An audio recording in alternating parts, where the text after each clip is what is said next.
কেউ যদি আল্লাহর দিন না মানে তবু আপনাকে একা হলেও হিসাব দিতে হবে যে আপনি ইমান ইসলাম, আমার দিন, আমার শরীয়ত কতটুকু মানছেন। তাহলে নবী সাল্লাল্লাহু আলাইহি সাল্লামকে আল্লাহ তাআলা বলছেন যে আপনি আপনার নিজের প্রতি শতভাগ নজর রাখবেন, নিজের প্রতি। ওয়াহাররিদিল মুমিনিন, আর সমস্ত মুমিনদেরকে উৎসাহিত করতে থাকুন আল্লাহর পথে।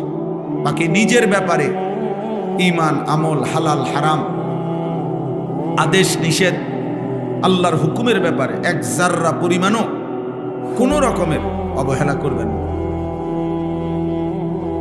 কোরআনুল কারীমের মধ্যে আল্লাহ তাআলা বলছেন, ইয়া আইয়ুহাল্লাযীনা আমানু আলাইকুম আনফুসাকুম, হে ঈমানদারগণ, তোমরা প্রত্যেকেই নিজেকে আঁকড়িয়ে ধরো, অর্থাৎ তোমার নিজের ঈমান, আমল, আখিরাত মজবুতভাবে আঁকড়িয়ে ধরো, এ ব্যাপারে খামখেয়ালি করো না। আল্লাহ তাআলা বলছেন, ইয়া আইয়ুহাল্লাযীনা আমানু কু আনফুসাকুম ওয়া আহলিকুম নারা, হে ঈমানদারগণ, তোমরা সকলেই নিজেকে বাঁচাও এবং তোমাদের পরিবারের সদস্যদেরকে বাঁচাও জাহান্নামের আগুন থেকে। তা আলাদা করে বলছে নিজেকে বাঁচাও, আলাদা করে বলছে পরিবারের সদস্যদেরকে বাঁচাও জাহান্নামের আগুন থেকে। অর্থ হলো, যদি কখনো এমন হয় যে তোমার পরিবারের সদস্যরাও তুমি বাঁচাইতে পারলা না, তবুও নিজেকে আলাদা করে বলে রাখছে তোমার নিজেকে হলেও জাহান্নামের আগুন থেকে বাঁচাও। কোরআনুল কারীমে আল্লাহ বলছেন, ওয়া'মুর আহলাকা বিস-সালাহ ওয়াসতাবির আলাইহা, আপনি আপনার পরিবারের সদস্যদেরকে নামাজের আদেশ করুন এবং নিজেও ওয়াসতাবির আলাইহা, নামাজের উপরে নিজে মজবুত থাকুন। তাহলে এই কথার দ্বারা স্পষ্ট বোঝা গেল যে নিজেকে ভুলে যাওয়া, নিজেকে ভুলে যাওয়া, আমার ঈমান, আমার আমল, আমার আখিরাত, আমার হালাল হারাম, আমার পাক নাফাক, আমি আল্লাহর হুকুম, আদেশ নিষেধ, এটা ভুলে যাওয়া, এটা নিতান্ত বোকামি আর আহমকি ছাড়া আর কিছু না। নবীজি সাল্লাল্লাহু আলাইহি সাল্লামের একজন বিখ্যাত সাহাবী ছিলেন হুযায়ফা রাদিয়াল্লাহু তাআলা আনহু। তিনি একদিন নবীজিকে জিজ্ঞেস করছিলেন, ইয়া রাসূলুল্লাহ, জীবন চলার পথে যদি আমি আল্লাহর পথে চলতে গিয়ে যদি কাউকে না পাই, তখন আমি কি করব? আল্লাহর নবী সাল্লাল্লাহু আলাইহি ওয়াসাল্লাম বলছেন, ওয়ালাউ আন তাআদ্দা বিআসলি শাজারাতিন হাত্তা ইউদরিকাকাল মাউত ওয়া আনতা আলা যালিক, তুমি প্রয়োজনে মৃত্যু আসা পর্যন্ত একা গাছের গোড়ালি শিকড় মারির দাঁত দিয়া কামড়াইয়া ধরে রাখবা, তবুও তুমি আল্লাহর দ্বীনের উপরে থাকবে একাই। তাহলে এই জন্য আমি প্রথমে কথাটা বললাম। বয়স্ক বাবা আপনাদেরকেও বলি, প্রিয় নওজোয়ান তোমাদেরকেও বলি, নওজোয়ান সাথী, তোমরা ইদানিং কালে এই 14, 16, 18, 20, 22 বছরের কিশোর ছেলে, যুবক ছেলে, তোমরা কোনোভাবেই এটা বুঝতেছ না যে তুমি তোমাকে বরবাদ করছো। এতটুকু আত্ম উপলব্ধি, এতটুকু বুঝ, অনুভূতি যদি না থাকে, প্রিয় সন্তান, প্রিয় ভাই, এটা কোনো মানুষ না, এ কোনো সুস্থ স্বাভাবিক মানুষ না। আমি ইচ্ছে করে নিজেকে আল্লাহর নাফরমানির উপরে জাহান্নামের আগুনের দিকে নিজেকে ঠেলে দিচ্ছি, এটা কোনো সুস্থ স্বাভাবিক মানুষের পরিচয় হইতে পারে না। এজন্য তোমার এতটুকু উপলব্ধি যদি না থাকে যে আমি কি করছি, সারা দিন রাত, দিনের পর দিন, সপ্তাহের পর সপ্তাহ, রাত ভোর হয়, দিন সন্ধ্যা হয়, অথচ আমি করছিটা কি, এদ্দুর যদি বুঝ না হয়, দোস্ত আমার, ওটা বিবেকবান কোনো মানুষ না, ও সুস্থ স্বাভাবিক কোনো মানুষ না, হয় পাগল, নয় মাতাল, নয় মানুষের চাইতে নিকৃষ্ট কোনো প্রাণী, ও কোনো জন্তু জানোয়ারের অন্তর্ভুক্ত ছাড়া আর কিছু। তোমরা আমার এই কথাটা ইনসাফের সাথে কল্পনা করো। একজনই ভাইব, আমি কোনো ভোটের জন্য আসি নাই যে সকলের সমর্থন আমার দরকার, আমি সবার সমর্থন চাইতে আসি নাই, আমি আখিরাতের কথা বলতে আসছি। অতএব কোনো এক আল্লাহর বান্দার কলিজায় যদি ফিকির হয় যথেষ্ট, এতটুকুই চলবে। আমি প্রত্যেক দিন এটাকে বলে নেই। আমার কথা হলো ভাই, এতগুলো নওজোয়ান মাশাআল্লাহ তোমরা আসছো, তোমরা ইনসাফ করো। 365 দিন খোদার এক বছরে যে কোনো দিন ফজরের নামাজ পড়লা না, তুমি মুসলমান কিভাবে?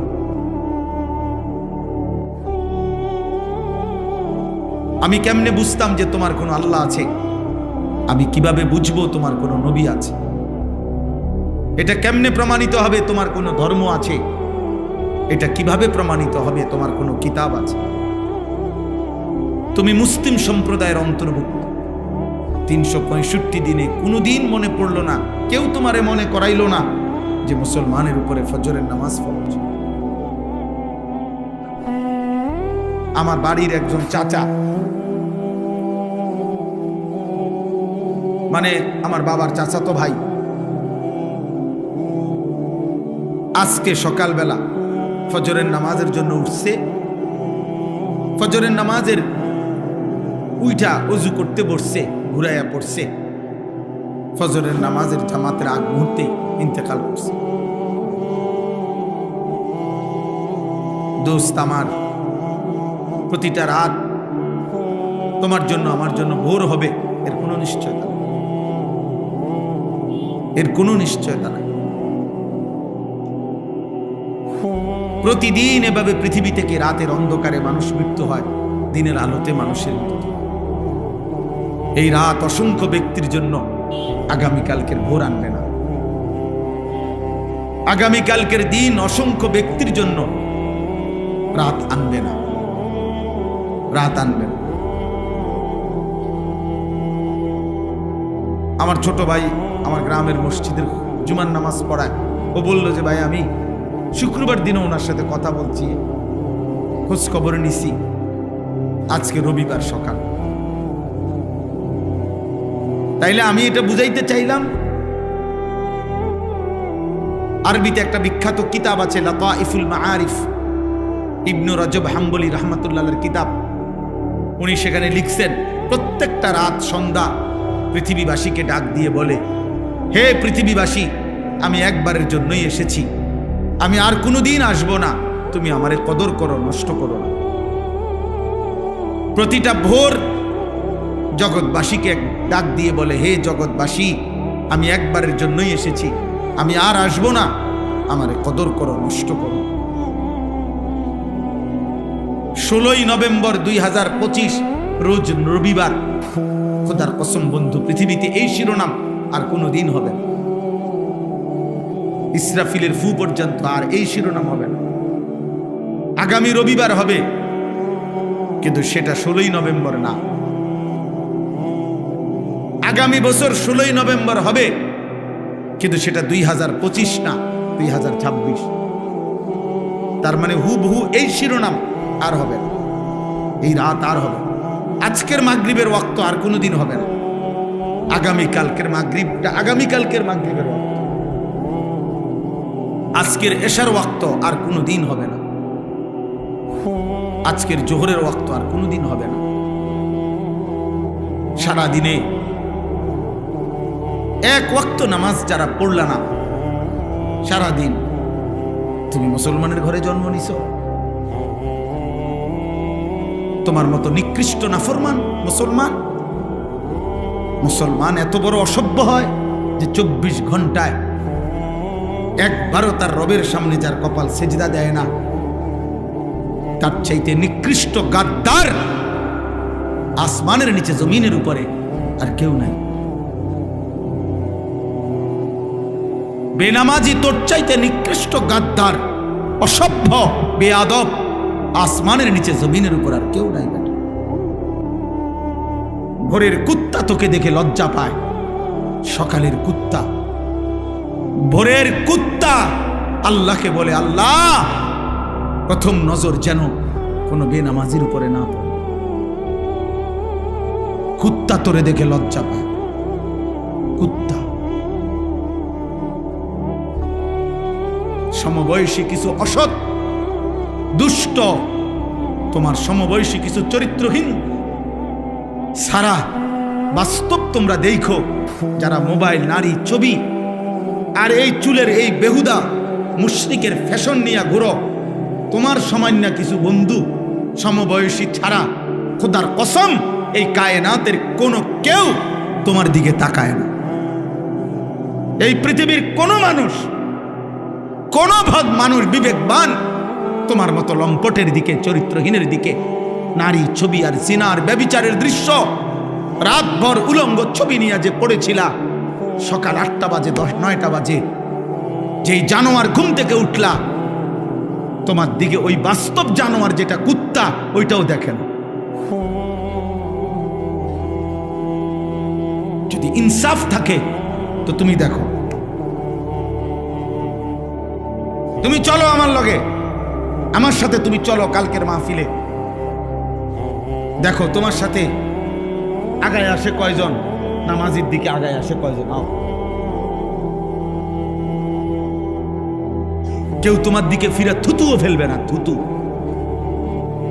তুমি মনে করছো তোমার সুন্দর লাগে, তোমার কাছে সুন্দর লাগে, আর পৃথিবীর কারো কাছে না। অথবা তোমার সামান্য, তোমার মতো আরেকজন অসৎ, তোমার মতো আরেক চরিত্রহীন, যার কপালে সেজদা নাই, তোমার মতো আরেক গাদ্দার, যে গাদ্দার তোমার সাথে একই রকম, এছাড়া আর কেউ না, এছাড়া আর কেউ না। এজন্য প্রিয় যুবক, প্রিয় নওজোয়ান, তোমার কাছে আমি অনুরোধ করলাম, এমন আফসুসের জীবন পার করো না বাপ, যে তোমার মা তোমারে ডাকে না, বাপ তোমারে ডাকে না, এই দেশবাসী তোমারে কিছু বলে না, চোখের সামনে তুমি নষ্ট হয়ে যাইতেছ, চোখের সামনে তোমার চরিত্র শেষ হয়ে যাচ্ছে, এক ওয়াক্ত নামাজ পড়ছো না, অথচ মাও কাঁদে না, বাবাও কাঁদে না, পাড়া পড়শি, দেশবাসী, স্বজন, আত্মীয় কেউ তোমার জন্য কাঁদে না। চিরে এই ছেলেটার পরিণতি কি হবে? ও যে আল্লাহ চেনে না, নামাজ চেনে না, তার শরীরের মধ্যে কোনো পাক পবিত্রতা নাই, পেশাব করে পানি নেয় না, ঢিলা নেয় না, টয়লেট পেপার ব্যবহার করে না, কি দেখে, কি খায়, কি ঘুমায়, চেহারা কি, শরীর কি, চুল এটা কার মতো, প্যান্ট এটা কার মতো, গেঞ্জি এটা কার মতো। আহারে আব্বা, আমার বড় ভাই আমারে একবারে একদিনে 3বার চুল কাটাইছে, শুধু এক সুতা চুল, সামনে পিছনে 19-20 হয়েছে মনে। বড় ভাই 3বার সেলুনে পাঠাইয়া বলছে যে আবার চুল কাট। আমি 3বার চুল কাটছি, ভাই আমারে বলছে এরপরে এখন যায় গোসল কর।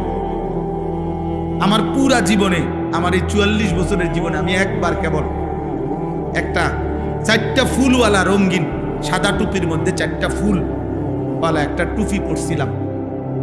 আমার আব্বা প্রথম নজর দেখেই আমার মারে বলছে তারে কই ওই টুপি খুলে ফেলতে।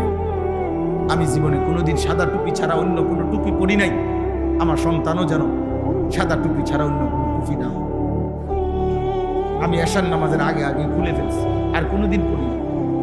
সেই ছোটবেলার কমপক্ষে 1997 সালে বা 98 সালে হবে আমার বাবার সেই স্মৃতি। আমি জীবনে একবার একটা পাঞ্জাবি এমব্রয়ডারি করা এদিক দিয়া বাজারে কিনা একটা পাঞ্জাবি কিনছিলাম, কিনা 4তলা হোস্টেলে থাকতাম, নিচে নাইমে আসছি আসরের পরে। আমার বড় ভাই দেখছে, ডাক দিয়া আমার পাঞ্জাবিটা টান দিয়া ধইরা টাইনা সিরা গায়ের থেকে টুকরা টুকরা করে ফেলছে। ও যেটা লাগাইলা কেন? দোস্ত আমার, আমি তোমারে আমার বুজুর্গি বুঝানোর জন্য বলি নাই যে এখন আমি আগে আমার বুজুর্গিটা শুনে নেন, কত বড় বুজুর্গ, আব্দুল কাদের জিলানির পরে শেষ এই আমি, এটা না। আমি বুঝাইতে চাচ্ছি যে আমার জীবনের সবচেয়ে বড় সৌভাগ্য কোনো মানুষের যে তার উপরে একজন অভিভাবক আছে, কেউ তারে নজর রাখে, কেউ তারে খেয়াল করে, কেউ তাকে টেনে ধরে, কেউ তাকে ফেরায় মন্দ রাস্তা থেকে, গুনার রাস্তা থেকে, ভুল পথ থেকে। কাউকে যদি কেউ ফিরায়, এমন একজন অভিভাবক যদি কারো কপালে জুটে, খোদার কসম এই কায়নাতের সর্বশ্রেষ্ঠ নিয়ামত। খানা তুমি 1000 বার খাইতে পারবা বিরিয়ানি, কিন্তু 1000 বারও যদি তুমি সর্বোৎকৃষ্ট খানা খাও, এরপরও 1000 বারই তুমি বাথরুমে গিয়া এগুলা ধুইয়া করবা, এটা থাকবে না। এই পৃথিবী ভোগ করলে এটা হারিয়ে যায়, মিলিয়ে যায়, কিন্তু আখলাক শেষ হয় না, চরিত্র শেষ হয় না, চরিত্র শেষ। আমি প্রায় বলি, ফিতাওয়ালা ক্যাসেট ছিল এক সময়, সেগুলো এখন নাই। সিডি ক্যাসেট ছিল এক সময়, চ্যাপ্টা চ্যাপ্টা, পাতলা পাতলা, এগুলো এখন নাই, এগুলো এখন নাই দোস্ত।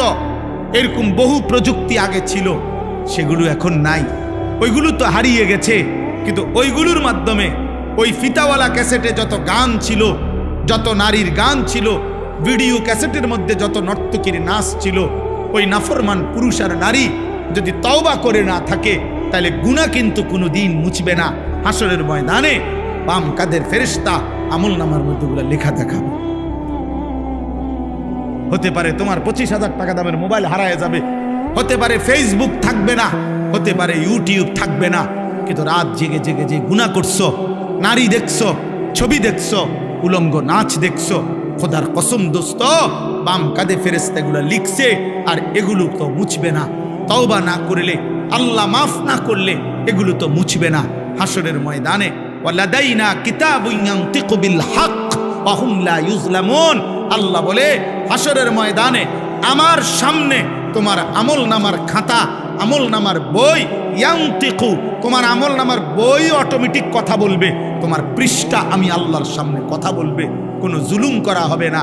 তোমার নেকির হিসাবেই তোমার হিসাব, তোমার গুনার হিসাবেই তোমার হিসাব। এজন্য প্রিয় যুবক, তোমারে কেউ ডাকে না, তোমারে কেউ ফিরায় না।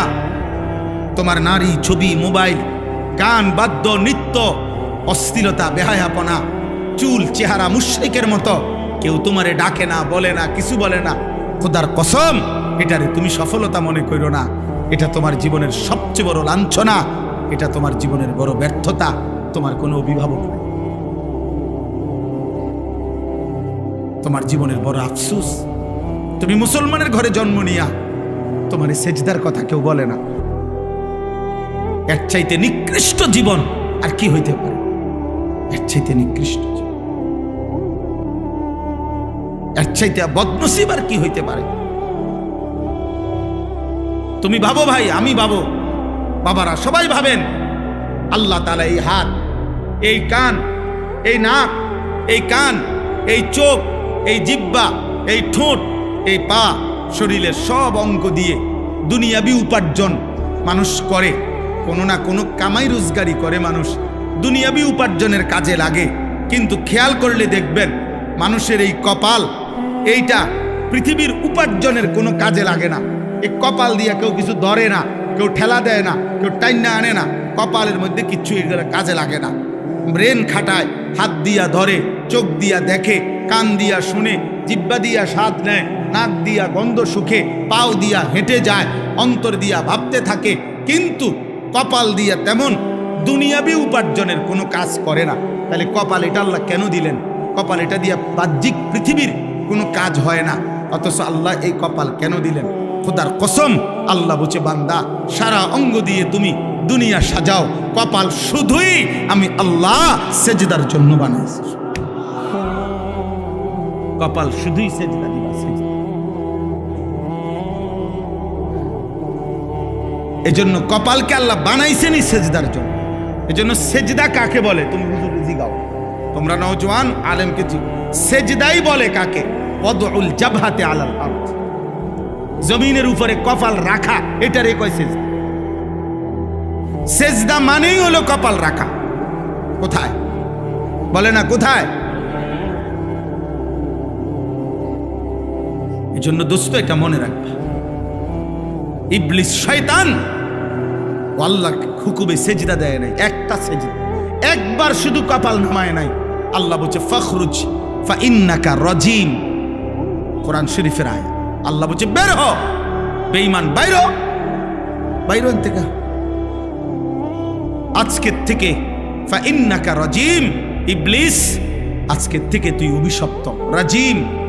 রাজিম আউযু বিল্লাহি মিনাশ শাইতানির, বলে না রাজিম। ফাইযা ক্বরা'তাল কুরআন ফাস্তাইজ বিল্লাহি মিনাশ শাইতানির রাজিম। আল্লাহ বলছে রাজিম, তুই সেজদা দিলি না, এই বেঈমান। আল্লাহ বলছে তুই অভিশপ্ত। অভিশপ্ত মানে কি জানো?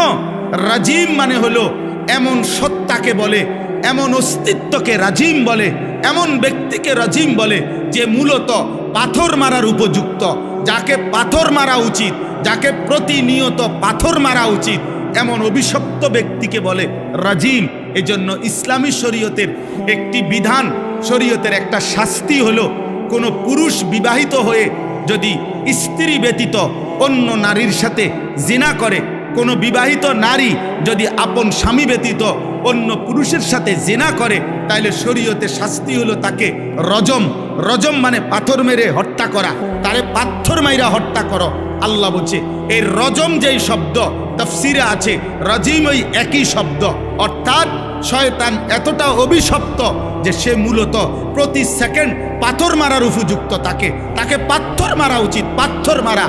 এই জন্য প্রত্যেক বছর হাজি সাহেবরা প্রতি বছর হজ্জের মধ্যে 3 দিন টানা 30 লক্ষ হাজি আল্লাহর হুকুমে 3 দিন টানা শয়তানকে অনবরত পাথর মারে, পাথর মারে। এজন্য আল্লাহ সেদিন বলছে সেজদা দিলি না, ফখরুজ ফাইন্নাকা রাজিম। সেজদা না দেওয়ার কারণে আজকের থেকে তুমি রাজিম, তোকে মূলত পাথর মারা উচিত। এবার তুমি বলো, তোমার পরিচয় তুমি বলো। ও যদি হয় রাজিম সেজদা না দেওয়াতে, তো তুমি সেজদা না দেওয়াতে কি? তুমি বলো আব্বা, বলো। চুল ফিরাও, হ্যাঁ বইয়া বইয়া কেবল চুল ফিরাও। তোমারে বেঈমানে মাতাল বানায়া, প্রতিবন্ধী বানায়া দিছে। তুমি এইখানে এখন এখানে যদি আমি একটা ছেলেরে দাঁড় করাই, কোন এক মানুষ যদি এখানে দাঁড়াইয়া হে যদি তার বাম হাতটা এরকম করে, মনে করো 5 মিনিট যদি এরকম করে, বাকিরা কি বলবে? পাগল, এটা এরকম করে না বলবে কি না? তো তুমি কে চুলের এরকম করো? তুমি যে একটু পরপর চুলের এমন করো, তো তুমি পাগল না ছাগল? হ্যাঁ, তুমি মাতাল না, তুমি প্রতিবন্ধী না, তো ভালো ডাক্তার দেখাও না কেন? বলো না আব্বা। এটা ফ্যাশন কিভাবে হয়? এটা ফ্যাশন হইতে পারে কিভাবে? একজন সুস্থ ছেলে বলো যে এটা ফ্যাশন হইতে পারে?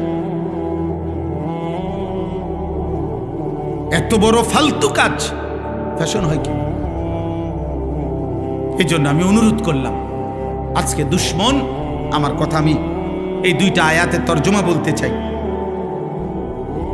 এটা হলো মূলত বাস্তবতা, এটা বাস্তবতা। এটা আজকে বেঈমান তোমাদের কাছে এই বড় মোবাইলগুলা তুলে দিয়া সমস্ত কিশোর বয়সী যুবক তোমাদেরকে নেশাগ্রস্ত বানায়, মাসহুর জাদুগ্রস্ত করে দিছে। তোমাদেরকে বলে দিছে মোবাইল এটা হাতে রাখবা, তোমার টাকা দিয়ে এমবি ঢুকাইয়া চার্জ দিয়া রেডি রাখবা মোবাইল। আর এবার তোমাকে মোবাইলটা তোমার হাতে থাকবে, তোমার চুল কাটবা ডিজাইন আমরা মুশরিকরা দেব, তোমার প্যান্ট আমরা বেঈমান দেব, তোমার গেঞ্জির ডিজাইন আমরা বেঈমান দেব, তোমার রুচি, তোমার পছন্দ, তোমার হাসি, তোমার চলার স্টাইল, তোমার কথাবার্তার স্টাইল, সব কিছু আমরা মুশরিকরা দেব। তোমার মোবাইলে পৌঁছে যাবে, তুমি ওইটা দেখবা আর ওই আলোকে নিজেকে সাজবা, পরিচয় দিবা তুমি মুসলমান। আর চাল চলন আর আখলাকে হবা তুমি হয় ইহুদি, নয় খ্রিস্টান, নয় মুশরিক, নয় মুরতাদ, নয় বেঈমান। হায় হায় কাপুরুষ! মুসলমান এত কাপুরুষ হয় না রে বাপ। মুসলমান যুবক হিসাবে কলঙ্ক। তোর মতো কাপুরুষ মুসলিম যুবক না হলে ভালো ছিল, যার রক্তে ঈমান জাগে না, কলিজায় যার ঈমান জাগে না। বেঈমান আমাদেরকে নিয়ে নাচে, ফুর্তি করে। একবার কয় চুল এদিকে ফিরা, মুসলমানের যুবক কহ ফিরাইলাম। আবার কয় না এবার এদিকে ফিরা, না এবার এদিকে ফিরাই না। আহা, এ তো কাপুরুষের পরিচয়, এ তো আত্মমর্যাদাহীন পুরুষের পরিচয়।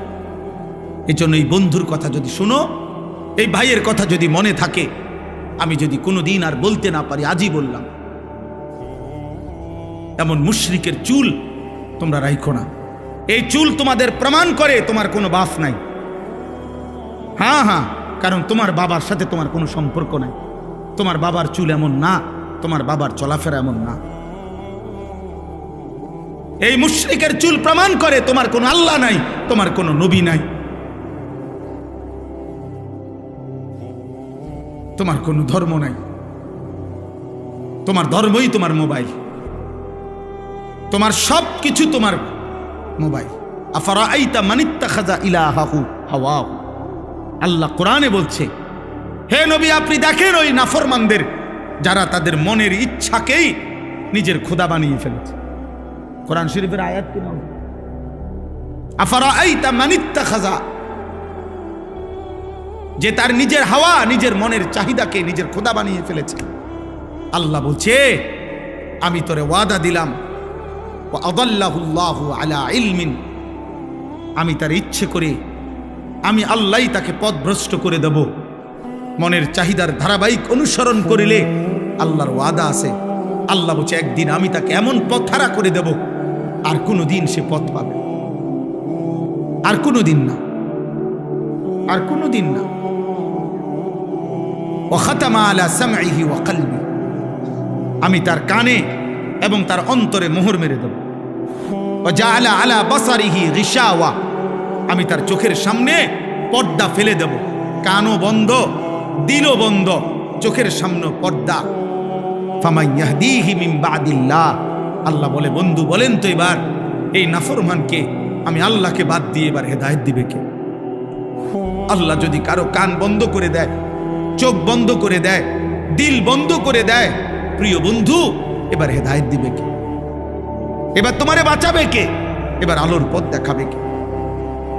365 দিন, বছরের পর বছর, দিনের পর দিন যারা নামাজ পড়েন না, এই বয়স্ক বাবা, মাঝ বয়সী, 30 বছর ধরে সুদ খান যারা, কিস্তি নেন, 40 বছর ধরে যারা বিড়ি খাইতেছেন, সিগারেট খাইতেছেন, বছরের পর বছর ধরে যারা বৃদ্ধ বয়স হয়ে যাওয়ার পরেও টেলিভিশনে, চা দোকানে বসে বসে নাচ গান নর্তকীর ছবি দেখেন, নাটক সিনেমা দেখেন, যেই সমস্ত মায় বোনেরা 20 বছর 30 বছর ধরে বেপর্দা চলতেছে, কথায় কথায় বছরের পর বছর গালি দিচ্ছেন, হারাম রোজগার করছেন, 2 নম্বরই উপার্জন করেন, ওজনে কম দেন, 2 নম্বরই ব্যবসা করেন।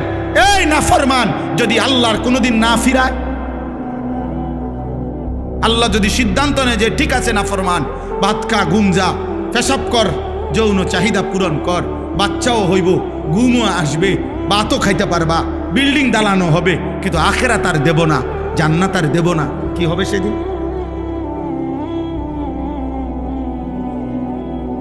ওয়ালা তাকুনু কাল্লাযীনা নাসুল্লাহ ফাআনসাহুম আনফুসাহুম। এই যে কোরআনের আয়াত, আল্লাহ বলে, মুমিন আমি আল্লাহকে এই পরিমাণ ভুলে যেও না। চাল দিয়ে নাম নে, আপনি কুকুরটা সরান, আগে গুনাহ বর্জন করো। ইত্তাকিল মাহারিম তাকুন আবাদান নাস। নবী সাল্লাল্লাহু আলাইহি সাল্লাম বলেছে, গুনাহ ছাড়ো, তুমি হবে সর্বশ্রেষ্ঠ ইবাদতওয়ালা বান্দা।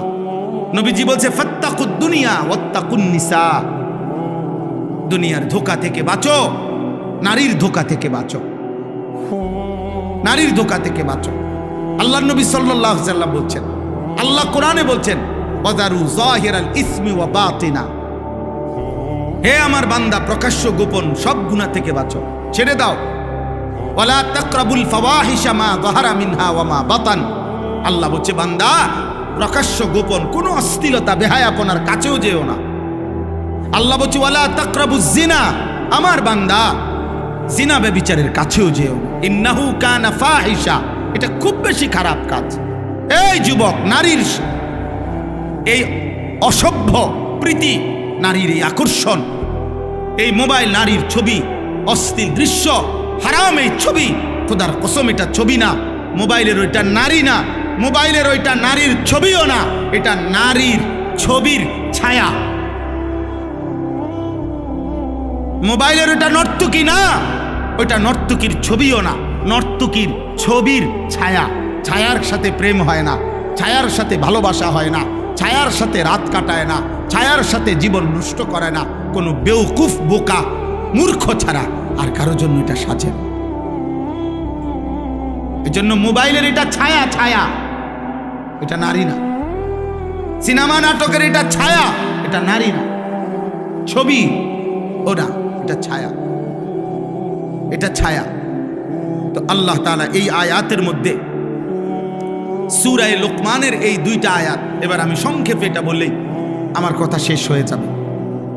এই দুইটা আয়াতের মধ্যে আল্লাহ তাআলা মক্কার কুরাইশ কাফের, একজন কাফের নজর ইবনে হারিস, এই কাফের নবীজি সাল্লাল্লাহু আলাইহি সাল্লামের কোরআন, নবীজি যখন কাউকে কালেমার দাওয়াত দিতেন তখন নবীজি তার সামনে কোরআন পড়তেন। তো আল্লাহর কোরআন পড়লেই ধীরে ধীরে ওই মানুষটার দিল নরম হয়ে যেত, নবীজির দলভুক্ত হয়ে যেত। তো মক্কার কুরাইশরা বারবার ভাবত যে মুহাম্মদ এবং তার অনুসারীদের উপরে আমরা জুলুম অত্যাচার করি, কত গালিগালাজ করি, আমরা মুহাম্মদের অজান্তে আমরা লোকদেরকে বুঝাই, কিন্তু এই কোরআনের সামনে কোনো কিছুই টিকে না। মুহাম্মদ যখনই কোরআন পড়ে মানুষগুলোর দিল নরম হয়ে যায়, মানুষ তার দলভুক্ত হয়ে যায়। সুবহানাল্লাহ। তো এই মক্কার কাফেররা বলল, আহারে আমাদের কাছে তো কোরআনের বিপরীত কিছু নাই, যেটা দিয়া মুহাম্মদের কালেমার দাওয়াত ঠেকাবো এটা তো নাই আমাদের কাছে। তখন এই মক্কার কুরাইশ নজর ইবনে হারিস, এই কাফের সর্দার, ইরান থেকে, মানে এখন বলে ইরান, আগে বলতো পারস্য, এই ইরান থেকে সে ব্যবসার উদ্দেশ্যে গিয়া ইরান দেশ থেকে একজন নারী যে ছিল দাসী, সাথে সাথে গায়িকা, নর্তকী, যে নাচতে পারত বাদ্যের তালে তালে এবং পুরান দিনের কিচ্ছা কাহিনী সুর দিয়া দিয়া টাইনা টাইনা সে গাইতো, শুনাইতো। আর সে দেখছে ওইখানে লোকজন গোল হইয়া এরকম গায়িকার গান, বাদ্য, নৃত্য, গানের আসর শুনে খুব মনোযোগ দিয়া। তো এই নজর ইবনে হারিস অনেক টাকা দিয়া একটা দাসী কিনে আনছে মক্কায়, আইনা মক্কার কুরাইশদেরকে বলছে মুহাম্মদের কোরআনের ব্যতিক্রম বিকল্প আমি একটা জিনিস রেডি করছি। নাউজুবিল্লাহ। বলছে কি? তো এই কথা বলার পরে সে এই কুরাইশদেরকে একসাথ করে বলছে, এই দেখো। তখন সে তার ওই দাসী যে গায়িকা ছিল, নাচতে পারত, গান গাইতে পারত, বাদ্যের তালে তালে নাচতো, গাইতো, পুরান দিনের কিচ্ছা কাহিনী সুরে সুরে টাইনা টাইনা বলতো, এই না দাসীকে সে এদের সামনে পেশ করছে। এবার সে বাদ্যের তালে তালে নাচে, গায়, আর ওই পুরান দিনের কিচ্ছা কাহিনী সুরে সুরে টেনে টেনে বলে। আর আস্তে আস্তে কিছু দুষ্ট চরিত্রের যুবক, কিছু দুষ্ট চরিত্রের অসৎ মানুষ ধীরে ধীরে ওই গান বাদ্যের আড্ডার মধ্যে জমতে শুরু করছে। আর তখন এই ব্যক্তি, এই নজর ইবনে হারিস, এই মুশরিক কাফের বসা বসা নবীজিকে ঠাট্টা করত আর বলতো, মুহাম্মদ তোমার কোরআন এবার বুঝবা, দেখি তোমার কোরআন শুনে কয়জন আর আমার গায়িকার গান শুনে কয়জন। কোরআনের বিপরীতে নবীর কোরআনকে, দিনকে, শরীয়তকে ঠাট্টা করত। এই মুশরিকের এই আচরণের জবাবে কাফেরদের এই গান বাদ্য, গানের আসর, গায়িকার আসর, নায়িকার আসর, নৃত্যের আসর, বাদ্যের আসর জমানোর কারণে আল্লাহ তাআলা তাদের জবাবে কোরআনের এই দুইটা আয়াত নাজিল করেছে। বুঝতে পারছুনি ভাই? এবার আয়াতের তর্জমা শুনেন। আল্লাহ তাআলা বলেন, অমিনান নাসি মান ইয়াশতারি লাহওয়াল হাদিস। আল্লাহ বলেন, বন্ধু, কিছু নাফরমান পাপী আছে, লোক এমন, কিছু লোক এমন আছে যারা প্রতিনিয়ত বেহুদা কথা, অনর্থক কথা, এই অনর্থক কথা বলতে, বেহুদা কথা বলতে, অপ্রয়োজনীয় গুনাহ মিশ্রিত কথাবার্তা সংগ্রহ করে, ক্রয় করে, ব্যবস্থাপনা করে, আসর জমায়। সমস্ত তাফসিরের মধ্যে আছে এই বেহুদা কথা বলতে, অনর্থক কথা বলতে বুঝানো হয়েছে আল গিনা ওয়াল মাজামির, গান এবং বাদ্য, এটার প্রথম অর্থ।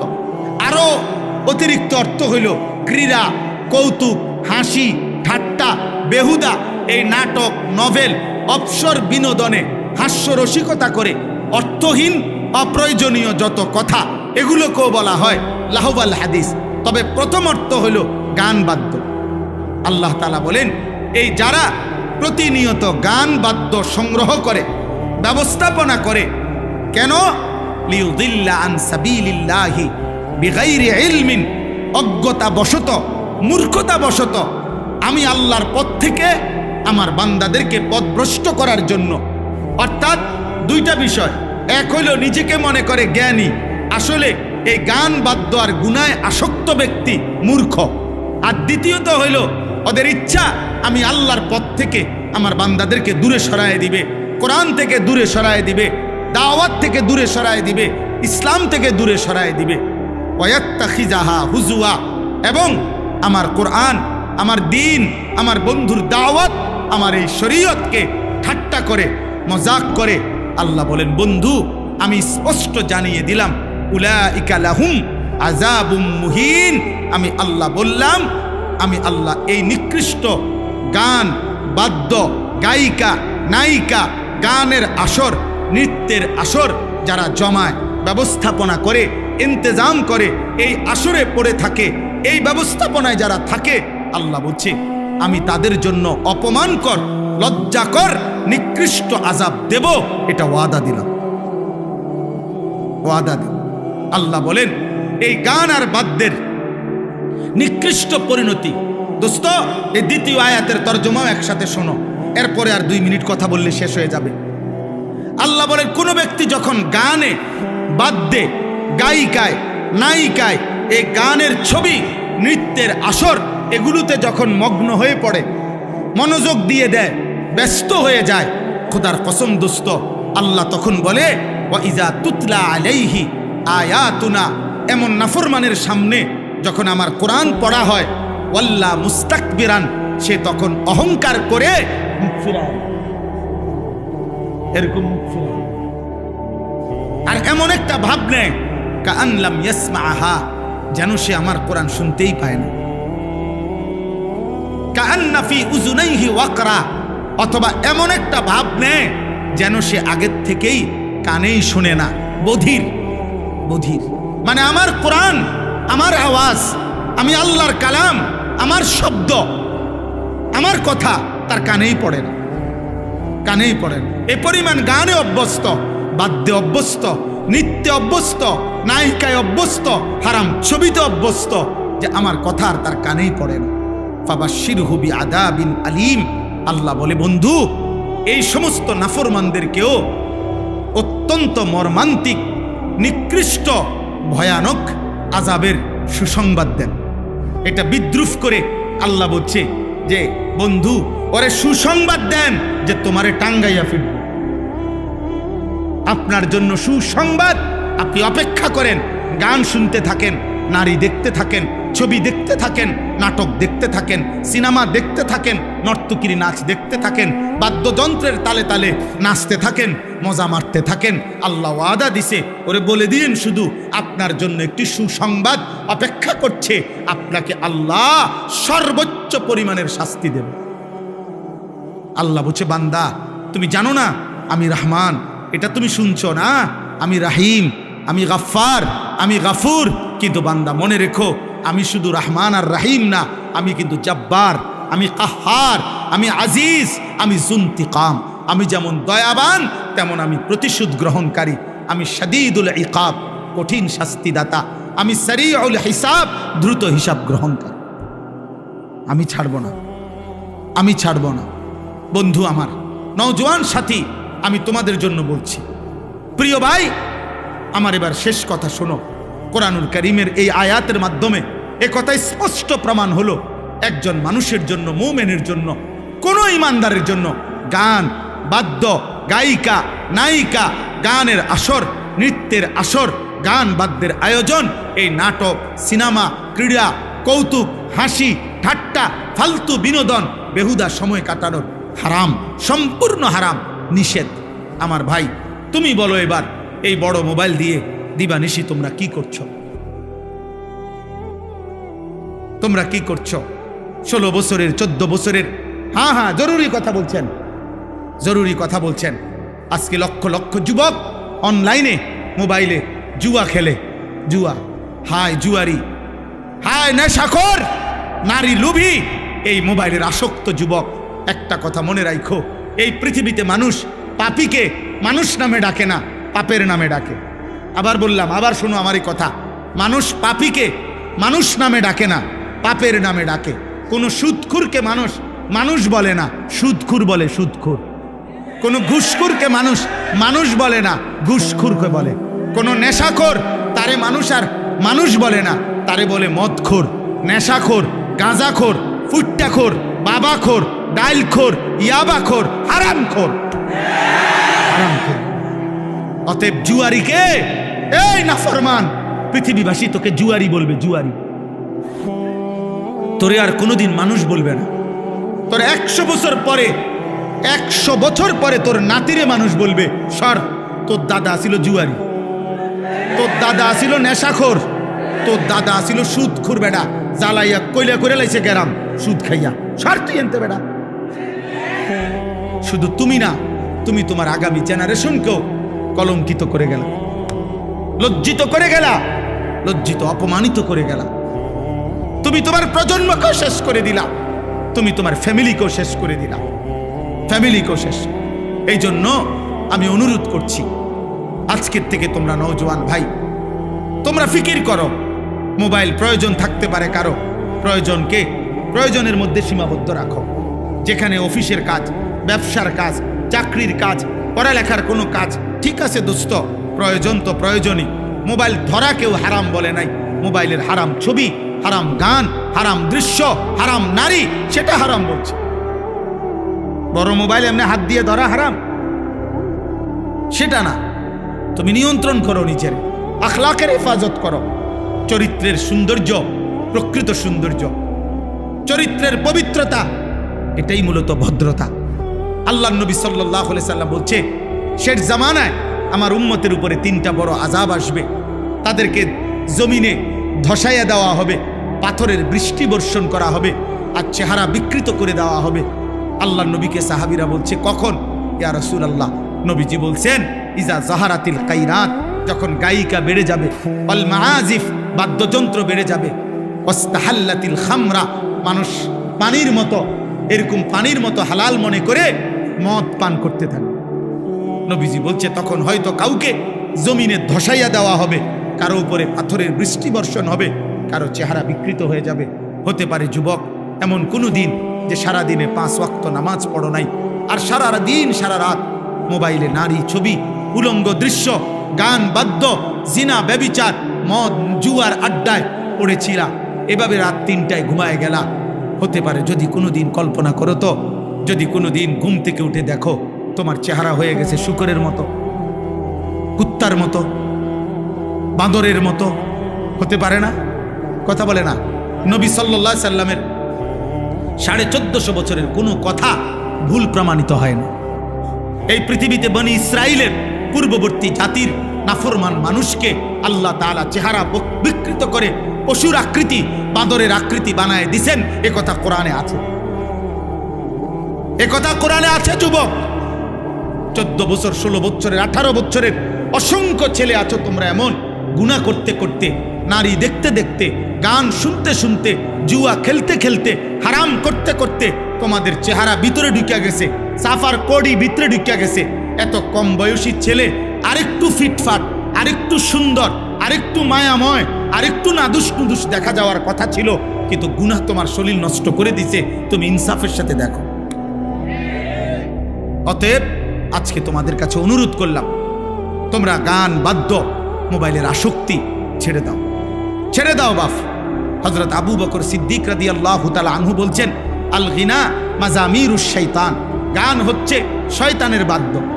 ইমাম আজম আবু হানিফা রাহমাতুল্লাহ আলাইহি বলছেন, সিমাউল আগানি ফিসকুন, গান শোনা প্রকাশ্য পাপ, ওয়াত তালাজ্জুযু বিহা কুফরুন, গান শুনে মজা পাওয়া কুফুরি কুফুরি কুফুরি।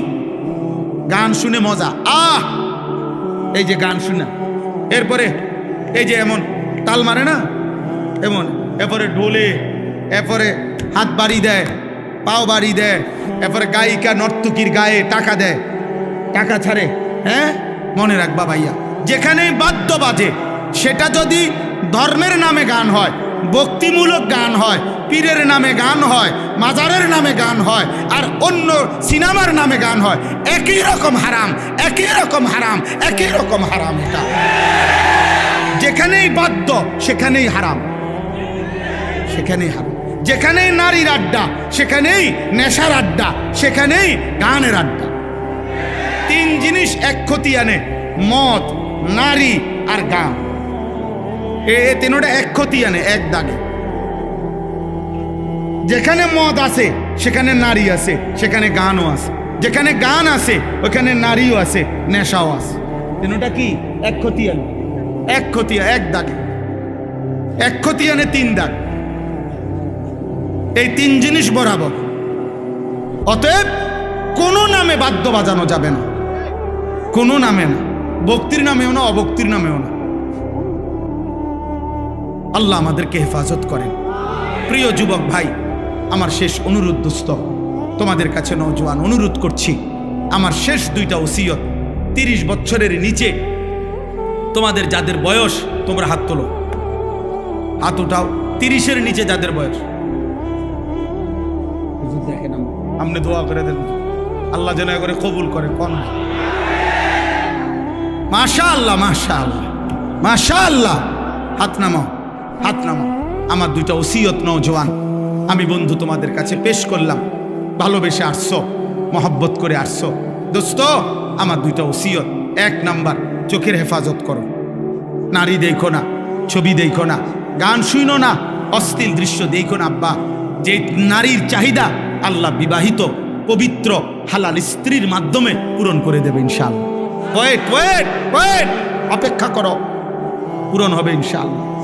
তোমার বাবা দাদা পূর্বপুরুষ স্বামী স্ত্রীর পবিত্র বন্ধনে এভাবে আসছে, তুমিও এক মা বাবার পবিত্র বন্ধনে তুমি পৃথিবীতে আসছো। অতএব মিলে যাবে। তুমি সবর করো, নষ্ট হয়েও না, চরিত্রহীন হয়েও না। চরিত্রহীন রে কেউ মনে রাখে না রে আব্বা।